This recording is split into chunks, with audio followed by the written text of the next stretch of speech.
Hi అండి, అందరికీ నమస్తే. నేను మీ అఖిల. వెల్కమ్ బ్యాక్ టు చిన్ని బ్లాగ్స్. సో ఈరోజు వీడియో వచ్చేసి ఏంటంటే క్రిస్పీగా పాలకూర పకోడీని ఈజీగా ఎలా ప్రిపేర్ చేసుకోవాలో ఈ వీడియోలో చూసేద్దాం. ఈవినింగ్ స్నాక్స్ టైంలో పర్ఫెక్ట్గా సెట్ అయ్యే ఇది ఒక డిఫరెంట్ స్నాక్ రెసిపీ అని కూడా చెప్పుకోవచ్చు.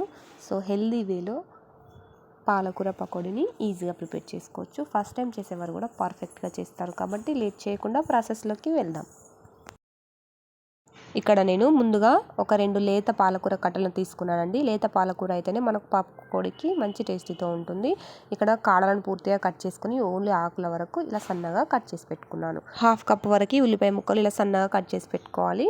ఇప్పుడు ఒక మిక్సింగ్ బౌల్లోకి పాలకూర పకోడీకి సరిపోయేంత ఒక 3 స్పూన్స్ వరకు నేను శనగపిండిని తీసుకుంటున్నానండి. 3 స్పూన్స్ వరకు శనగపిండి, అదేవిధంగా 1 ఫుల్ స్పూన్ వరకు వరిపిండిని తీసుకోవాలి. బియ్యం పిండి ఉంటేనే మనకు పాలకూర టేస్ట్ అనేది బాగుంటుంది, పకోడీ క్రిస్పీగా ఉంటుంది. ఇప్పుడు మనం ముందుగా కట్ చేసుకొని వాష్ చేసుకున్న పాలకూరను ఈ పిండిలోకి వేసుకోవాలి. ఇప్పుడు 1/2 కప్పు ఉల్లిపాయ ముక్కలు వేసుకోవాలి. ఇప్పుడు 1 టేబుల్ స్పూన్ వరకు సాల్ట్ వేసుకోవాలి. 1 టేబుల్ స్పూన్ వరకు కారం వేసుకోవాలి. ఇప్పుడు 1/2 టేబుల్ స్పూన్ వరకు హోమ్ మేడ్ గరం మసాలాను వేసుకోవాలి. పసుపు కూడా వేసుకోవాలి. మన ఇష్టం అండి, ఆప్షనల్, పూర్తిగా కంపల్సరీ అవసరం లేదు. నేను కలర్ కోసం వేశాను. ఇప్పుడు కొంచెం జీలకర్రను వేసుకుంటున్నాను. అదేవిధంగా 1/2 టేబుల్ స్పూన్ వరకు అల్లం వెల్లుల్లి పేస్ట్ వేసుకోవాలి. మంచి ఫ్లేవర్ ఉంటుంది. ఇప్పుడు ఇందులోకి కట్ చేసి కడిగి పెట్టుకున్న కొత్తిమీర మరియు కరివేపాకును వేసుకోవాలి. ఇందులోకి ఒక 1 టేబుల్ స్పూన్ లేదా 1/2 టేబుల్ స్పూన్ వరకు వామును కూడా వేసుకోవాలి. అదేవిధంగా 1/2 టేబుల్ స్పూన్ వరకు వంట సోడా వేసుకోవాలి. ఇవన్నీ వేసుకున్న తర్వాత వాటర్ యాడ్ చేయకుండా వేళ్ళతో నలుపుతూ ఇలా కలుపుకోవాలి.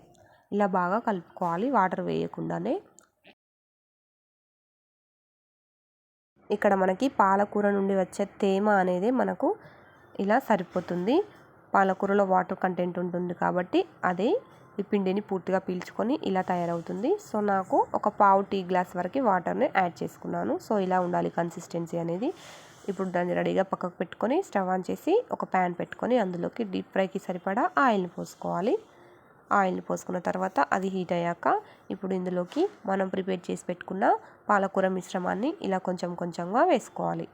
చూడండి, ఆయిల్ మట్టుకి చాలా బాగా హీట్ అయి ఉంటేనే పాలకూర పకోడీ అనేది మనకు పర్ఫెక్ట్గా క్రిస్పీగా వస్తుందండి. ఆయిల్ ఎక్కువ హీట్ అయిన తర్వాతనే స్టవ్ని లో ఫ్లేమ్లో ఉంచి ఇలా వేసుకోవాలి.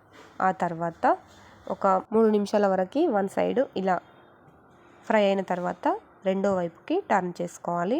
చూడండి, మనకి మంచి ఫ్లేవర్తో పాలకూర పకోడీ అనేది ప్రిపేర్ అవుతుంది. స్మెల్ మాత్రం అదిరిపోతుంది. ఆనియన్ పకోడీకి మరియు పాలకూర పకోడీకి చాలా డిఫరెంట్ అనేది ఉంటుందండి. సో ఇలా రెండు వైపులా మంచిగా ఫ్రై చేసుకోవాలి. బియ్యం పిండి వేయడం వల్ల మనకు మంచి టేస్టీగా క్రిస్పీనెస్తో ఉంటుంది. సో బియ్యం పిండి వేయకుండా చేస్తే పకోడీ అనేది అంత పర్ఫెక్ట్గా రాదు కాబట్టి ఖచ్చితంగా బియ్యం పిండిని వేసుకోవాలి. చూడండి, మనకు ఫస్ట్ బ్యాచ్ అయితే రెడీ అయిపోయింది. ఇప్పుడు దీనిని సర్వ్ అవుట్ చేసేసుకుందాం. నేను ఆల్రెడీ టిష్యూ పేపర్ వేసి ఉంచాను ఆయిల్ అనేది అబ్జర్వ్ చేసుకోవడం కోసం. సో దీనిని ఇందులోకి వేసుకుంటున్నాను.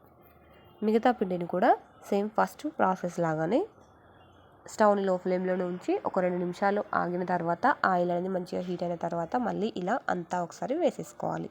ఫస్ట్ వేసుకున్నట్టుగా వేసేసుకొని మళ్ళీ పకోడీని మంచి క్రిస్పీనెస్తో మంచి కలర్తో ఫ్రై చేసుకున్న తర్వాత ప్లేట్లోకి సర్వ్ చేసేసుకోవడమే. పాలకూర అంటే నచ్చని వారు కూడా లాగించేస్తారండి.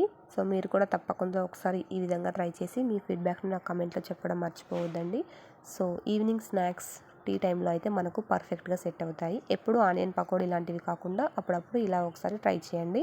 మంచి టేస్టీతో ఉంటాయి, హెల్త్కి కూడా చాలా మంచిది కదా. సో పిల్లలు కూడా చాలా ఇష్టంగా తింటారు. ఈ వీడియో కనుక మీకు నచ్చినట్లయితే లైక్ చేయండి, షేర్ చేయండి, కమెంట్ చేయండి. మరిన్ని మంచి మంచి హెల్దీ అండ్ డిఫరెంట్ రెసిపీస్ కోసం చిన్ని బ్లాగ్స్ ఛానల్ని సబ్స్క్రైబ్ చేయడం మర్చిపోవద్దు. Thanks for watching our video.